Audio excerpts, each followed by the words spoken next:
పక్కన మనం ఇచ్చేస్తుంటే ఈరోజు మీరు నీళ్లు నింపుతారా లేదా, నీళ్లు ఎత్తుతారా లేదా? వారం రోజులు మాకు అప్పచెప్పండి, మా తడాకా చూపిస్తాం. ఏమన్నా ఇక నేను కాదు కానీ మా అయ్య వస్తాడు అప్పచెప్పురా అని ఈయన బయలుదేరాను. మరి దీనికి కారణం ఏంది? రెండోగా ఆయన అంటాడు, అసలు కేసీఆర్ చాలా దూరదృష్టితోని ముందు చూపుతోటి కాళేశ్వరం కట్టిండు, కరువు వచ్చినప్పుడు ప్రజలకు వనుకొస్తుందని. నేను ఒక మాట చెప్పదలుచుకున్నా ఆయన గారికి, తాటి చెట్టు లాగా పెరిగితే సరిపోదు, తలకాయలు ఏమన్నా గుజ్జు ఉండాలి. ఎందుకంటూ నీ మాట అంటే ఎల్నినో ద్వారా కరువు వస్తే వర్షాలు లేవు, వరదలు లేదు, తుఫాన్ లేదు, నీళ్ళే లేవు. మేడిగడ్డ అన్నారం సుందిలో ఎత్తేది ఎట్లనే? ఇవి కట్టింది దేంది? వరద నీళ్లు, గోదావరిలో వరద నీళ్లు ఉధృతంగా వచ్చినప్పుడు ఎత్తి కట్టిరు. అంతేనా మిత్రులారా? ఇదేంది?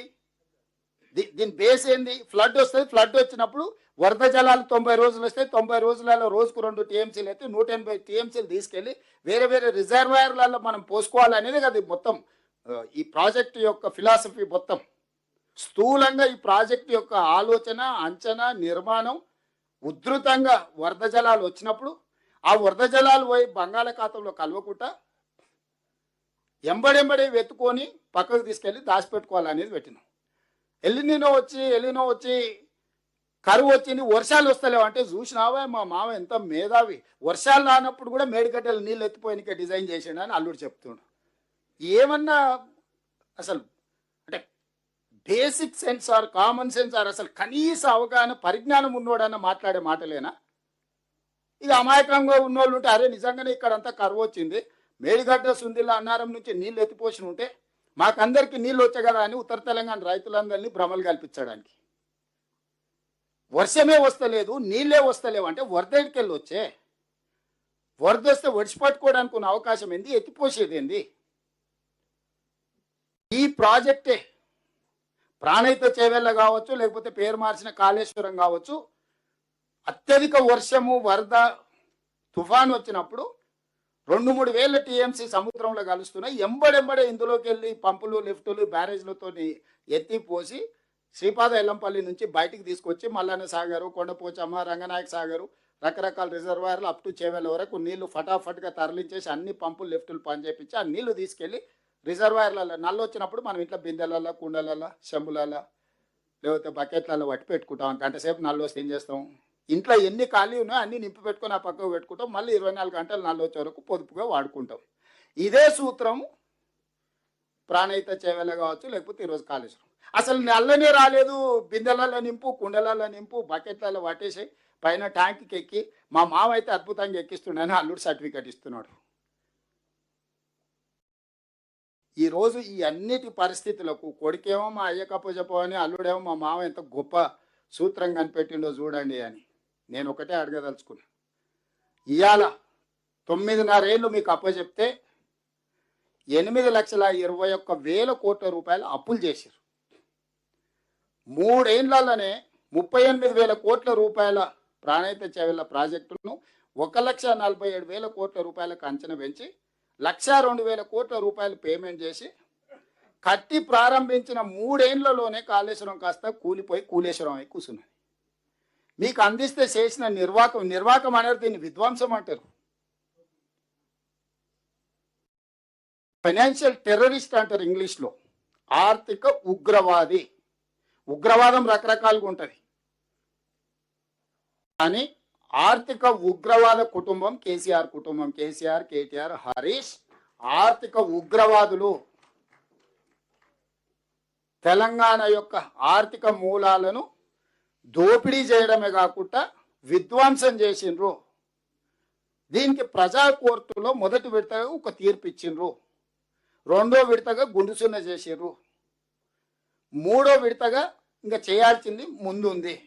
సో ఈ మొత్తం అప్పుడే ఆ నేరాలన్నిటి మాఫ్ అయిపోయినట్టు అప్పుడప్పుడు 15 ఆగస్టుకు 26 జనవరికి నేరగాళ్లకు, తీవ్రమైన నేరాలు చేసిన వాళ్ళకు కూడా అప్పుడప్పుడు క్షమాభిక్ష పెడుతుంటాం అని మార్పు వచ్చిందేమని. వీళ్ళు మారేటోళ్ళు కాదు, వీళ్ళు ముసుగు తోడుకొని ఉంటారు. తెలంగాణ ఉద్యమంలో ముసుగు తోడుకొని మభ్యపెట్టి మోసం చేసి అబద్ధాలు చెప్పి అధికారంలోకి వచ్చారు. వచ్చిన కాడి నుంచి దోపిడీకే ప్రాధాన్యత ఇచ్చిండ్రు. ఏ రోజు కూడా తెలంగాణ ఇంట్రెస్ట్లో పని చేయలే. నేను ఎందుకు అథారిటేటివ్గా చెప్తున్నా అంటే, ఉద్యమంలో తెలంగాణ ఇంట్రెస్ట్లో ఉద్యమం చేసిన వాళ్ళు ఒక్కరిని కూడా కేసీఆర్కి ఈ పక్కన కానీ ఆ పక్కన కానీ ఉండనియలే. వాళ్ళకి ఇంటిగ్రిటీ లేదా? వాళ్ళకు తెలంగాణ పట్ల అవగాహన లేదా? ఎందుకు దగ్గరికి రానియలే? కోదండరామ్ గారు లాంటి వాళ్ళని చాలామంది తెలంగాణ ఉద్యమంలో ముందున్న వాళ్ళు, కోదండరామ్ గారు కావచ్చు, ప్రొఫెసర్ యాదగిరి కావచ్చు, ఎవరైనా మీరు పాశం యాదగిరి కావచ్చు, లేకపోతే ఏ నిజాయితీగా తెలంగాణ ఉద్యమంలో పాల్గొన్న జడ్జిలు కావచ్చు, లేకపోతే తెలంగాణ మేధావులు కావచ్చు, ఎవరన్నా 10 సంవత్సరాల చంద్రశేఖరరావు అధికారంలో ఈ పక్కనో ఆ పక్కనో కనిపించిండ్రా? ఎందుకంటే ఆయన ఆలోచన వేరు, ఆయన దృష్టి వేరు, ఆయన చేరుకోవాలనుకుంటున్న మజిలీ వేరు, వీళ్ళందరూ అనుకుంటున్నది వేరు. మరి వాళ్ళిద్దరికి ప్రయాణమే, పడవ ప్రయాణమే పొంతనే లేదు. ఎందుకు రానిస్తాడు? ఆ పడవ ఎందుకు ఎక్కనిస్తాడు? ఆయన ప్రయాణం తప్పు అని చెప్తే ఇంటి తలుపులు బద్దలు కొట్టి తీసుకుపోయి పోలీస్ స్టేషన్లలో పెట్టిండు. ఈరోజు కూడా ఏదైతే వీళ్ళు మాట్లాడుతున్నారో, నేను ఉప ముఖ్యమంత్రి గారు ఉత్తమ్ కుమార్ రెడ్డి గారు మిగతా మంత్రుల అనుమతితోటి ఎప్పుడు చెప్తే అప్పుడు చంద్రశేఖరరావు లెటర్ రాస్తే శాసనసభ పిలిచి చర్చ చేద్దాం, వాస్తవాలు అన్నీ మాట్లాడదాం. మాట్లాడినాక ఒకవేళ అసెంబ్లీలో చంద్రశేఖరరావు గారికి ఎందుకు వాళ్ళు చంద్రశేఖరరావు గారు కన్విన్స్ చేసిందంటే 100% చంద్రశేఖరరావు గారికి అప్పచెప్తాం. మొత్తం 3కి 3 అప్పచెప్తాం. రాబోయే 3 ఏళ్ళు అప్పచెప్తాం. ఏం చేస్తాడు శని? వారం రోజులు కాదు. కాళేశ్వరం ప్రాజెక్టు ఎల్ఎన్టీని లేకపోతే మిగతా వాళ్ళని కాంట్రాక్టర్లను తీసేసి హోల్సేల్గా మేజర్ కాంట్రాక్టర్ కింద ఈయన ఇచ్చేసి ఈయన కింద వాళ్ళందరిని అపాయింట్ చేసి మొత్తం ఆయనకే అప్పచెప్తాం. ఉన్నోళ్ళందరినీ 60C కింద టర్మినేట్ చేస్తావా, లేకుంటే ఆయన కింద వాళ్ళని చేసి ఈయన మొత్తాన్ని హెడ్ ఆఫ్ ద కాంట్రాక్టర్గా చేసి వాళ్ళందరూ ఆయన దగ్గర పనిచేసిన వాళ్ళు వాళ్ళే కదా. ఆయన కావాల్సిన వాళ్ళు అందరినీ పెట్టుకొని దాన్ని ఎట్లా రిస్టోర్ చేస్తాడో చేయమనుండ్రి. ఇప్పుడు నిజంగానే చంద్రశేఖరరావు గారి వాదనలో బలం ఉంటే, చంద్రశేఖరరావు గారు ఏ తప్పు పాల్పడకపోతే, ప్రమాదం జరిగితే, చంద్రశేఖరరావు గారు సభ ఎప్పుడు కోరుకుంటప్పుడు నేను పర్సనల్గా స్పీకర్ గారిని రిక్వెస్ట్ చేసి సభ పెడతా. వారు కోరుకున్న రోజు శాసనసభ సమావేశాలు ఏర్పాటు చేస్తాం, శాసన మండలి సమావేశాలు ఏర్పాటు చేస్తాం. చంద్రశేఖరరావు గారికి ప్రత్యేక అనుమతి ఇస్తాం మండలికి. వారు పోయి అక్కడ ఉండి మండలి ఉండే సభ్యులను కూడా, లేకపోతే జాయింట్ సెషన్ పెడతా ఒకటేసారి. స్పీకర్ గారిని కౌన్సిల్ చైర్మన్ రిక్వెస్ట్ చేసి ఎమ్మెల్సీలు ఎమ్మెల్యేలను జాయింట్ సెషన్ పెట్టి ఈ ప్రాజెక్టు మీద కూలంకషంగా చర్చ చేద్దాం వన్స్ ఫర్ ఆల్. నిజంగానే మా అనుభవంలో ఏమైనా మేము తీసుకునే నిర్ణయాల ఆలస్యం ఉంటే వారిని కన్విన్స్ చేయమనుండ్రి. ఎక్స్పర్ట్స్ని కూడా అలౌ చేద్దాము. అడ్వకేట్ జనరల్ ఇట్లా ఎక్స్పర్ట్స్ని మనం సబ్జెక్ట్ ఎక్స్పర్ట్స్ని కూడా హౌస్లోకి with speaker permission or council chairman permission మనం అలౌ చేయొచ్చు. ఎక్స్పర్ట్స్ని, అడ్వకేట్ జనరల్ని సభలోకి పిలిచి జాయింట్ సెషన్ ఏర్పాటు చేసి వన్స్ ఫర్ ఆల్ చర్చ చేద్దాం. ఈ ప్రభుత్వం పారదర్శకంగా ఉంది. ఇక్కడ ఉన్న మిత్రులకు నేను స్పష్టంగా చెప్పదలుచుకున్నా, కేసీఆర్ చేసిన తప్పులకు తెలంగాణ ప్రజలకు శిక్ష పడకూడదు. తెలంగాణ ప్రజలు కట్టిన పన్నులు సొమ్ము వృధా కాకూడదు, గోదావరి పాలు కాకూడదు.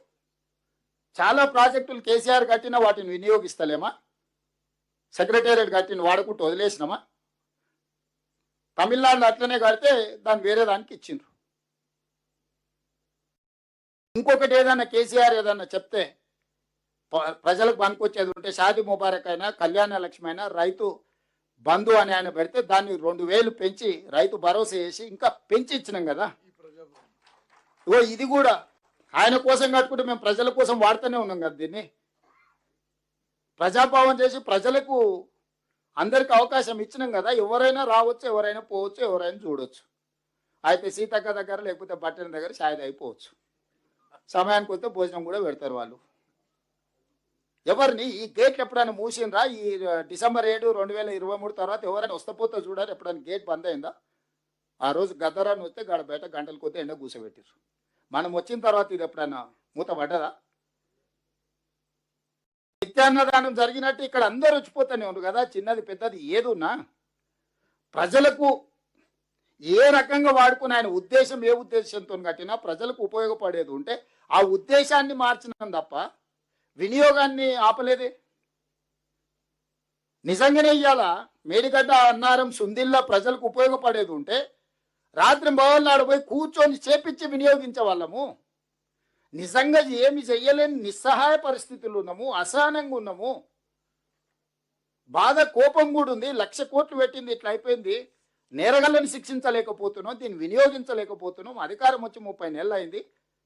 ప్రజలందరూ వీళ్ళని ఉరిదీయాలని కోరుకుంటే నియమ నిబంధనలు అడ్డం వస్తున్నాయి అని మేము అనుకుంటున్నాము. కమిషన్ ఇచ్చిన report as where it is మన గవర్నమెంట్ ఆఫ్ ఇండియా సిబిఐకి అంతకుముందు కేంద్ర మంత్రి గారు అన్నారు, మాకు అప్పయ్యపురం 48 గంటలలో అందరిని లోపలేస్తామని. ఎన్ని రోజులు అయింది ఇచ్చి? డేట్ కూడా చెప్తా మళ్ళీ. అదెందుకు ఇంకా ఈ కొంచెం ఆపేది. 2025 జూలై 31 జ్యుడిషియల్ కమిషన్ 645 పేజీల నివేదికను రాష్ట్ర ప్రభుత్వానికి సమర్పించింది. 2025 ఆగస్టు 31 అసెంబ్లీలో ఈ నివేదికపై చర్చ జరిగింది. అదే రోజున మేడిగడ్డ అన్నారం సుందిల బ్యారేజ్ల నిర్మాణంలో అవకతవకలు, అవినీతి ఆరోపణలే విచారణకు సిబిఐకి అప్పగించాం. 2025 సెప్టెంబర్ 1వ తేదీన ఈ కేసును సిబిఐకి అప్పగిస్తూ జీవో నెంబర్ 104 రాష్ట్ర ప్రభుత్వం జారీ చేసి మొత్తం ఇచ్చింది. సెప్టెంబర్ పోయి మళ్ళీ సెప్టెంబర్ రానికి వస్తుంది. మరి ఆ నుంచి బయలుదేరి నడుచుకుంటూ వస్తురేమో మా బటన్ అని అడిగి మళ్ళీ ఏమన్నా ఇచ్చి సిబిఐ అధికారులకు మరి విమానమో బస్సో కారు పంపన్న. మరి నడుచుకుంటూ వస్తే చాలా టైం పట్టేటట్టుంది ఢిల్లీ నుంచి. ఈరోజు